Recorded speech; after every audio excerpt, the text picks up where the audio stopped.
Dipoka faliana ny fo afaka miaona finaritra aminao indray a inoko koa fa ravoravo ianao a miaona aminay a miara-mianatra aminay atao anatin'ny telo hevitra lehibe ity manao hoe Jesosy kristianina izao tontolo izao. Ny hafaliana iaraha-manana hoy tsy masakana ny arabaka dia tolorana araba isika mianakavy a tonga soa indray atao anatin'ny fiara-mianatra. Miaraba andreo namana teknisianina rehetra izay manao ny enjio zavatra manatsara ny fifandraisantsika ary miaraba ny pasteur Andriamparatiana Fanera ihany koa izay mbola manohy ny tia be fiara-mianatra ny ten'Andriamanitra amintsika mianakavy. Tonga soa ianao pasteur, inona indray ary ny voandalana nentinao amin'ny mpiara-mianatra? Ianare faly miarabanao namanatinao ary manona fiatanana-tompo amintsika rehetra koa. Miarabantsika tonga soa amin'ny izao fiaraha-midinika ny ten'Andriamanitra izao. Jesosy ny kristianina izao tontolo izao, izay le lohahevin-dehibe izay iangatsika dia miditra amin'ny fizarana fahatelo isika anio ndao tolotra ny mpijerindray inona izay lohahevitra izay mpamitikitika ny saina izay. Ianare fa ndao fitiantsika na somary iverenantsika kely le fizarana teo aloha namanadinao le hoe izao tontolo izao voafitaka. Zay zany zavatra nisehoka voafitaka le izao tontolo izao. Dia rehefa miresaka le izao tontolo izao tsika tompoko averina eto zany izy dia ny lanitra, ny tany sy izay rehetra eo aminy dia anisan'izany ny mponina eo aminy. Izay le izy. Dia rehefa mijery tokoa tsika zavatra niseho dia tany Edena zany amin'ny Genesis 3:7 dia izao tsy ny olona no ny fitahan'ny Satana voalohany indrindra fa le zavaboary. Dia tsy na fa nomena rana. Nomena rana no nampiasain'ny Satana voalohany indrindra. Nanaiky ho ampiasain'ny Satana nomena rana. Kanefa mazava le voalaza Genesis 3:7 voalohany hoe amin'ny bibidia rehetra nataon'Andriamanitra. Anisan'ny zavaboary nataon'Andriamanitra ny nomena rana fa tsy namorona mena rana ahoana re zany mena rana ratsy Andriamanitra. Tsia. Anisan'ny biby tsara tarehy ny mena rana izay noforoan'Andriamanitra. Fa izao nampiasain'ny Satana le zavaboary. Dia avy eo iny no netiny namitahana ny olombelona. Mila mitandrina koa zany tsika eto zany dia ampitaina foana ny hafatra fa Satana zany dia miasa amin'ny fomba rehetra hamitahana tompoko. Miasa amin'ny fomba rehetra izy hamitahana. Ka na ny zavaboary azy dia azon'ny Satana ampiasaina hamitahana ny olona. Dia izay le mahatonga ny hitanao namanadinao ohatra hoe misy an'izany hoe zavaboary ohatra anankiray hazo. Io hazo io masina io hazo io hazo masina io. Fa ahoana moa mahatonga le hazo hoe masina? Inona mampiavaka an'io hazo io amin'ny hazo rehetrarehetra? Tovy fa io le fitaka izay ataon'ny Satana. Ampiasaindray le zavaboary. Tahaka ny nataony tany Edena, tahaka ny nataony tamin'ny mena rana. Ampiasai le zavaboary hamitahana ny olona.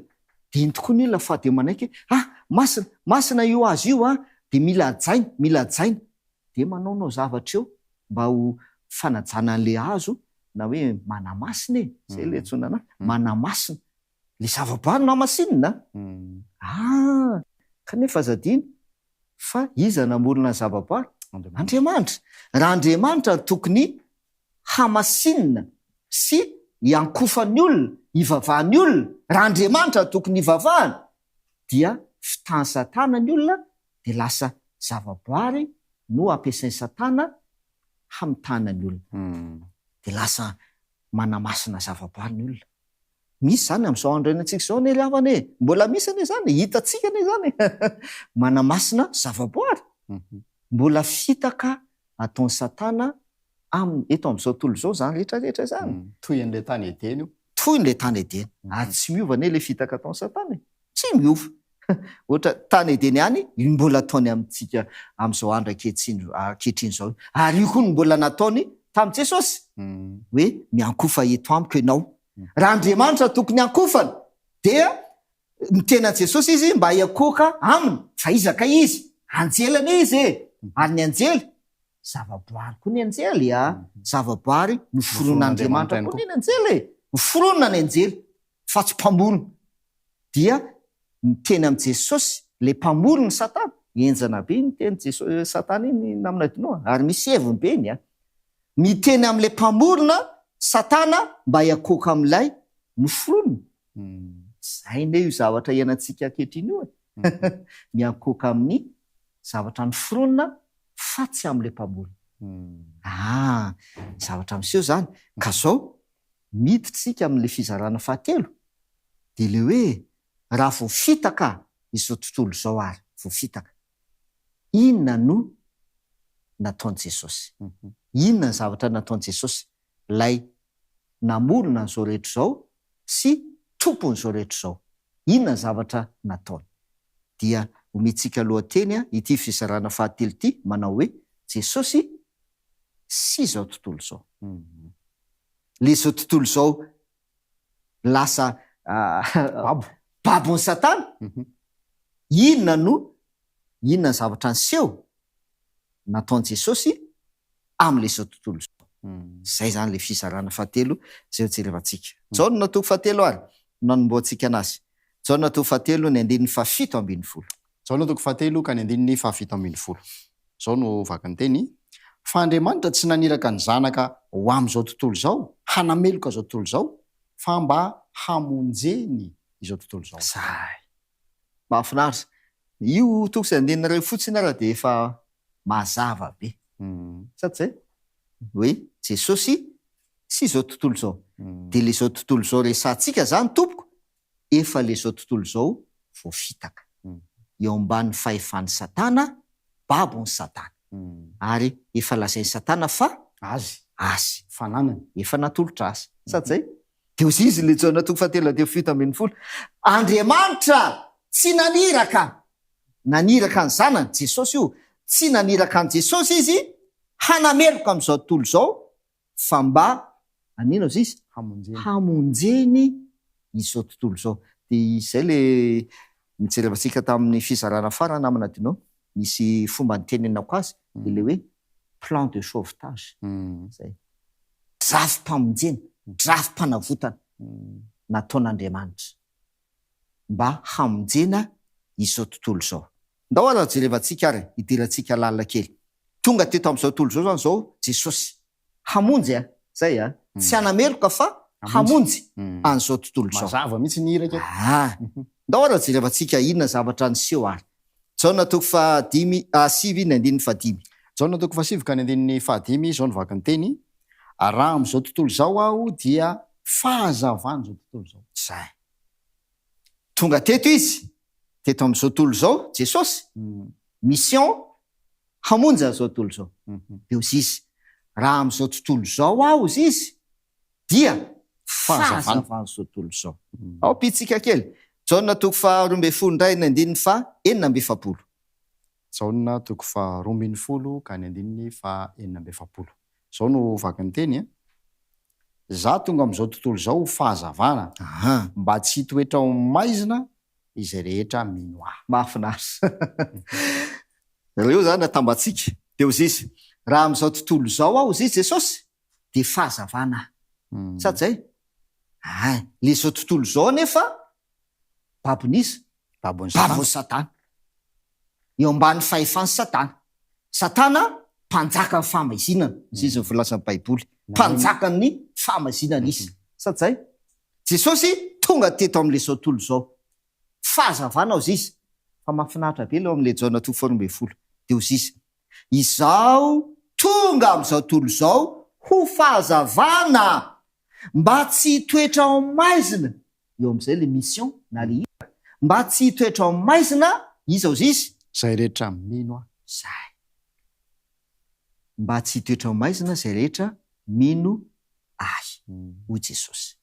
Ary amin'ny lay andininy fototra izy hoe mba tsy ho very zay rehetra mino. Zay. Jaona toko fahatelo. Fa izao resaka maizina sy mazava. Aike zany le zao tontolo zao io. Manaona le zao tontolo zao? Maizina. Maizina ke le zao tontolo zao Satria nifidiny maizina izy. Zay. Hitatsika zany zao Maizina ane le zao tontolo zao de zay ny hoe zavatra iainantsika ankehitriny ravana malala tena zavatra raha mahita miaino amin'ny maizina anie le zao tontolo zao hoe aizina amin'ny lafiny rehetra sy amin'ny endriny rehetra aizina ara-nofo aizina ara-panahy aizina ara-moraly aizina ara-pitondratena sisisy de ozisy jesosy izao tonga am'izao tontolo zao ho fahazavana ho fahazavana mba tsy hitoetra ao maizina izay rehetra mino ay ho jesosy. Ndao amaky toko sy andininy ray tsika namana dinao zay tena manamafy tsara mihitsy hoe resaka jesosy zao tontolo zao no resantsika zany zao jesosy sy le zao tontolo zao jesosy miraina hamonja le zao tontolo zao de rehefa tonga teto am'le zao tontolo zao jesosy fahazavana izy satria le zao tontolo zao dia ao anatin'ny maizina anjakany maizina satria many fahefany lay mpanjaka amin'ny famezina de rehefa tonga teto am'le zao tontolo zao jesosy de fahazavana ahoana amin'ny fomba ahoana no nahafahan'i Jesosy mamonja le zao tontolo zao ao anatin'ny aizina amin'ny fomba ahoana. Jaona toko 4:7. Jaona toko 4:7. Andininy 7. Andininy 7. Zao ny vaky ny teny: tsy laza zavatra maro aminareo intsony aho fa avy ny andrinany zao tontolo zao nefa tsy manana inona ato amiko izy. Io za zao le hoe ohatrany eny manamafy ny teny Satana le any amin'ny toko 4 rehefa le nakafanahy Jesosy Satana sa zay de aussi Satana tamin'i Jesosy hoe hitanao zao rehetrarehetra zao efa natao ino izy efa natolotra efa nomena efa nomena ny le zao tontolo zao hoe efa natolotra le zao tontolo zao ka zay tiako nomeko azy zay le teny de ohatra manamafy an'izay le teny sy Jesosy eto satria ny antsoina ny Satana eto andriana an'iza izy zao tontolo zao andriana an'izao tontolo zao andriana an'izao tontolo zao ny antsoiny Jesosy any Satana fa zao le mission Jesosy hamonja an'izao tontolo zao zay tsy anameloka fa hamonja an'izao tontolo zao de rehefa tonga teto am'izao tontolo zao izy fahazavana izy ao de tsy misy maizina ao aminy zay le ten'Andriamanitra koa zay amin'ny Jaona 1:2 Andriamanitra de mazava tsy misy maizina ao aminy fa nahoana tsy misy maizina ao aminy de ty le voalaza ty tsy laza zavatra maro aminareo ao izy Jesosy miteny avy fa avy ny andrinany zao tontolo zao le mpanjakan'ny famezinana io nefa tsy manana na inona ato amiko izy tsy manana tsisy ifandraisana amiko zay mahatonga le hoe Jesosy fahazavana de antany anao namana tenao ary ny olombelona ve zany zao afaka nio fahazavana afaka izy raha ohatra ka le teny Jesosy manao hoe nareo koa ny fahazavana zao tontolo zao afaka koa izy raha ohatra ka manaraka ny ty andininy 7 ty amin'ny andininy vakitsika teo hoe tsy mitoetra ao amin'ny maizina satria mandray an'ilay fahazavana de Jesosy fa ny toerana misy ny toerana misy ny olombelona taorinan'ny fahalavony taorinan'ny fahalavony na ny kena Satana lasa ao maizina lasa maizina izy tsy afaka miala ao maizina ny olombelona tsy afaka hiala ao maizina raha tsy mandray an'ilay fahazavana tonga le mazava mahafinaritra n'ila izy tena sy misy sary azo raisina mihitsy ny olombelona eo am'izao tontolo zao maizina tsy afaka hiala ao maizina le zao ny olombelona satria nanoty izy ten'Andriamanitra de milaza mantsy any amin'ny Jaona 1:3-9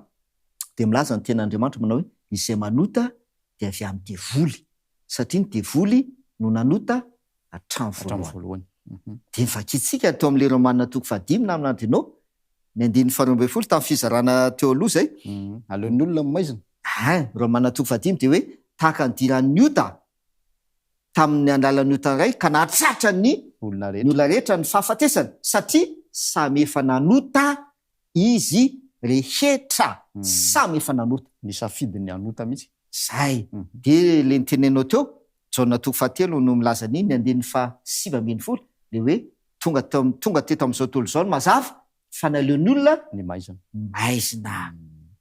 De izay raha fitinana zany izy de zao ny olombelona leto amin'izao tontolo izao maizina io, izy koa ny maizina e. Tsy afaka ny hiala maizina. Ny fomba afaka ny olombelona maizina tsy maintsy misy mazava manatona. Rehefa tonga mazava de miala maizina. Ohatrany hoe masoandro miposaka. Rehefa alina ny andro de rehefa tonga ny masoandro zay vao mazava. Tonga de mazava daholo ny ao anaty ny efitra rehetrarehetra. Rehefa misy fahazavana tonga de miala maizina. Satria de izay tonga Jesosy miteny hoe izao izy raha amin'izao tontolo izao de fahazavana. Fa zao mba hahafahan Jesosy namonjy dia marina le teny eto hoe avy ny andriana zao tontolo izao tsy manana na inona na inona ato amiko izy. Dikany de fanarahana na fanaovana. Zay. Tsisy ifanarahan'ny Jesosy sy Satana mihitsy. Le andrinan'izao tontolo izao tsisy. Ary zay mahatonga le Jesosy tsy nanota Jesosy. Ary Jesosy tsy tafalatsaka tao anatin'ny aizina Jesosy. Tsisy. Tsy manana ninona ato amiko izy izy. Zay ny tenen'i Jesosy. Inona ary ny tiany Jesosy atongavana ary? Jerevantsika le lohateny mantsy zany de hoe Jesosy sy izao tontolo izao. De ndao tsika maka teny toko sy andinina. Jaona toko 7 ny andininy 7. Jaona toko 7 ny andininy 7. Tsy mahazo mankala anareo zao tontolo izao fa zano alany satria milaza fa ratsy ny asany. Nahafinaritra za. Tsy mahazo maninona anareo izy? Tsy mahazo mankala. Tsy mahazo mankala anareo zao tontolo izao. Olona le teneniny io le nareo zany olona. Tsy mahazo mankala anareo zao tontolo izao. Fa iza no alana izy? Za no alana. Ary marina zany. Tena marina. Satria le olona ne eo amin'izao tontolo izao e. Zay nanina inko le olona. Nanota koa ny olona e. De le zao tontolo izao koa nanota babo ny Satana. Ka samy nanota. De ahoana moa ny hoe ny olona nanota dia mankafakala ve? De hozy Jesosy tsy mahazo mankala anareo zao tontolo izao. Fa za no alana izy. Satria Jesosy milaza fa ratsy ny asany. Milaza fa ratsy ny asan'le zao tontolo izao. Satria Jesosy fahazavana. Satria Jesosy tsy naman'le zao tontolo izao. Satria Jesosy tsy nanota tahaka an'izao tontolo izao. Tsy nanota tahaka an'izao tontolo izao izy. Dia halany. Halany zao tontolo izao. Tsy nareo no alana ozy izy. Tsy nareo no alana. Fa za no alana. Hiditra mantsika io namana dinao fizarana zay hojerevantsika ihany koa de le hoe kristianina sy izao tontolo izao. Zay mbola hojerevantsika zay lohateny zay hoe ny kristianina sy izao tontolo izao. Fa ito zao de miresakitsika ny amin'ny Jesosy sy izao tontolo izao. Halany zao tontolo izao kay Jesosy. Satria nahoana? Inona ny mahatonga zao tontolo izao mankala an Jesosy? Satria Jesosy milaza fa ratsy ny asany. Ratsy ny asan'le zao tontolo izao. Ratsy misy faratsiana eo amin'le zao tontolo izao dia halany zao tontolo izao Jesosy. Ndao maka toko sy andinina atsika. Jaona toko 9 ny andininy 17.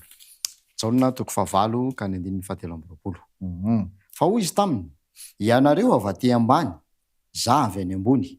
Ianareo avy amin'izao tontolo izao, iza tsy mba avy amin'izao tontolo izao. Mazava ny teny Jesosy. Zay mahatonga Jesosy hoe tsy mahazo mankala anareo zao tontolo izao. Tsy nareo no alany. Za no alany. Satria ahoana izy Jesosy eo? Nareo avy aiza nareo izy? Nareo ny avy amin'izao tontolo izao e. Fa zaho izy Jesosy tsy avy amin'izao tontolo. Za tsy avy amin'izao tontolo izao Za tsy avy amin'izao tontolo izao. Nareo avy aty ambany. Za avy any ambony. Tena mazava le teny Jesosy. Satria Jesosy avy any ambony fa tsy avy amin'izao tontolo izao izy. Fa tonga teto amin'izao tontolo izao izy hamonja le zao tontolo izao. Dia halan'izao tontolo izao izy. Satsay. De zao ary ao fidim-pitentsika ty fizarana ity fidim-pitentsika lisy Jaona 9 ny 12. Jaona 9 dia ny 12. zao ny vaky ny teny Jaona 9 ny 12. Ary Jesosy ny teny tamin'ny olona indray ka nanao hoe zaho ny fahazavan'izao tontolo izao izay manaraka tsy mba handeha amin'ny maizina fa hanana ny fahazavanaina. Zay ao ary fitentsika amin'izay le izy izao tontolo izao babon'ny Satana eo ambany fanapahan'ny Satana andrina n'izao tontolo izao satria mpanjaka ny famezinana. Satana nanota hatramin'ny voalohany dia izay manota dia avy amin'ny Satana. Iza nanota ny olombelona. Zay mahatonga le hoe ianareo izy Jesosy ianareo avy amin'izao tontolo izao nareo. Za tsy avy amin'izao tontolo izao a. Tsara be ny toko sy andiny iny a. Jaona 9 milaza ny 17. Za tsy avy amin'izao tontolo izao izy. Nareo ny avy amin'izao tontolo izao. Raha ny tena marina tsy le olona ny avy amin'izao tontolo izao fa no fihezin'ny Satana le izao tontolo izao. Dia lasa eo ambany fahefan'ny Satana ny olona. Satria nanota nanaiky anazy dia nanota satria dia tonga Jesosy hamonjy an'ilay izao tontolo izao, hanafaka an'izao tontolo izao amin'ny fahotana, amin'ny famezinana. Izy le mazava tonga teto amin'izao tontolo izao izy ho fahazavana satria io Jaona 9 io no mamitina azy. Inona ny zavatra miseho ary ny zavatra nataon'i Jesosy sy ny zavatra miseho amin'ny olona eto amin'izao tontolo izao mba hanafaka anazy. Dia hozy izy Jesosy ny teny tamin'ny olona indray ka nanao hoe izao no fahazavan'izao tontolo izao. Inona ny zavatra miseho amin'ny olona rehefa tonga Jesosy hanafaka azy? Dia hozy izy izay manaraka hoy Jesosy manaraka dia tsy mba handeha amin'ny maizina. Zay afaka amin'ny maizina. Afaka izay manaraka ao Jesosy dia tsy mandeha amin'ny maizina intsony izy fa anana fahazavanaina. Dia tanteraka amin'izay namana dinao le teninao teo Matthieu 10 milaza ny mantsy 17. Dia hozy Jesosy hoe ianareo no fahazavan'izao tontolo izao. Le olona io izay manaraka azy zany. Zay tsy ny olona mihitsy, tsy ny olona ny fahazavana, Jesosy ny fahazavana. Fa ny olona maizina, tao anaty maizina ny olona. Fa zao rehefa tonga teto amin'izao tontolo izao le mazava Jesosy io. Dia hozy Jesosy izay manaraka dia tsy mandeha maizina intsony izy fa hanana fahazavana izy. Afaka tamin'ny maizina izy dia tonga mazava izy. Ndao fitintsika amin'ity toko sy andinina iray faranty ary. Jaona 1 ny 7. Jaona 1 ka ny 7. Zao ny vaky ny teny Jaona 1 ka ny 7. Noho ny ampitso dia nahitan'i Jesosy avy nanantona azy Jaona ka hoy izy indro ny zanak'ondrin'Andriamanitra izay manaisotra ny fahotan'izao tontolo izao. Zay nahitan'i Jesosy Jaona dia hozy izy Jaona indro ny zanak'ondrin'Andriamanitra izay manino izy izy manaisotra ny fahotana, manaisotra ny fahotany izao tontolo izao. Dia rehefa miresaka izao tontolo izao tsika dia ny mponina eo aminy tafiditra ao anatin'io manaisotra ny fahotany izao tontolo izao. Jesosy io satria dia ndao ampitsika an'ity toko sy andinina iray ity Jaona 1 ny 7. Jaona 1 ny 7. Jaona 1 ka ny 7. Izao no nanehoana ny fitiavan'Andriamanitra antsika. Andriamanitra naniraka ny zanany lahatokana tamin'izao tontolo izao mba hahavelona antsika amin'ny alalany. Zay mazava be a eo famitinana azy toko. Fa izao izy no nanehoana ny fitiavan'Andriamanitra atsika. Hitan'ny namana dinao fa mifandray amin'le Jaona 7 ny 12. fa toy izao ny tiavan'Andriamanitra zao tontolo izao. Fa izy izao no nanehoana ny fitiavan'Andriamanitra antsika. Andriamanitra naniraka ny zanan'ilay tokana tamin'izao tontolo izao mba hahavelona antsika mba hahavelona antsika amin'ny alalany. Hahavelona antsika amin'ny alalany Jesosy io. Dia zay no mahatonga ilay hoe tsy misy famonjena afa-tsy Jesosy iray ihany. Izy iray ihany. Satria izy no fahazavana tonga teto amin'izao tontolo izao. Ary raha tonga teto amin'izao tontolo izao izy tsy manana naninina aminy ny andriana izao tontolo izao. Tsy manana naninina ao aminy ny andriana izao tontolo izao. Ary izy dia tsy avy amin'izao tontolo izao fa avy any ambony izy. Mazava koa izay a. Dia izy iray ihany ary amin'ny alalany iray ihany no hahavelona antsika. Satria rehefa tonga tafiditra teto amin'izao tontolo izao ny fahotany dia tafiditra ny fahafatesana. Dia rehefa amin'ny alalan'i Jesosy no manafaka antsika amin'ny ota, izay le Jaona toko voalohany 2:20, manaisitra ny fahotany izao tontolo izao. Izy no manaisitra ny fahotany izao tontolo izao.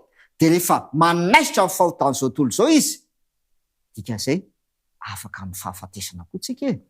Satria fa very izy ny Jaona toko tsy ho very, fa ito izy ho velona, mba hamelona antsika, mba hanana fiainana mandrakizay velona. Tsy misy fahafatesana antika. Satria rehefa afaka ny ota dia afaka koa ny fahafatesana. Zay. Satria fahafatesana no tamin'ny ota. Zay ny elizy e. Jesosy, amin'ny alalan'i Jesosy iray ihany. Raha fitiana zany izy namana anao tianao dia hoe Jesosy sy izao tontolo izao, Jesosy fahazavana. Izao tontolo izao maizina ao anatin'ny aizina. Anisan'izany ny olona. Tonga teto amin'izao tontolo izao Jesosy mba hamonjy an'izao tontolo izao. Tsy hanameloka fa hamonjy. Rehefa tonga teto amin'izao tontolo izao izy, izay maizina, dia hozy izy, ianareo izao tontolo izao tsy mankala anareo, zany ny alany. Satria Jesosy tsy avy amin'izao tontolo izao. Tsy avy amin'izao tontolo izao. Ary ny andriana izao tontolo izao tsy manana ninina ao aminy. Zay. Dia ny le olona izay ao anatin'ny aizina, izay babon'ny Satana, dia miaino ao anatin'ny aizina, dia hozy Jesosy, izay manaraka dia tsy handeha ao maizina izy, fanana fahazavana izy. Mahafinaritra. Zay zany fifandraisan'i Jesosy sy ilay izao tontolo izao. Dia ampidinina kely fotsiny le hoe halany, zao izy no halany. Halany izao tontolo izao Jesosy. Dia le hoe izao tontolo izao izay mankala an'i Jesosy, tsy le olona loatra. Ianao ve zany izao dia mankala an'i Jesosy hoe halako tsy, zany angaha tsy tia an'i Jesosy a. Tsy izay le izy, fa le izao tontolo izao izay mankahala azy, dia hozy izy hoe satria ratsy ny asa hozy izy. Ratsy ny asa. Haika izay le izy. Kay rehefa le faharatsiana zany no tenen'i Jesosy amin'le hoe halany ao izy, le faharatsiana.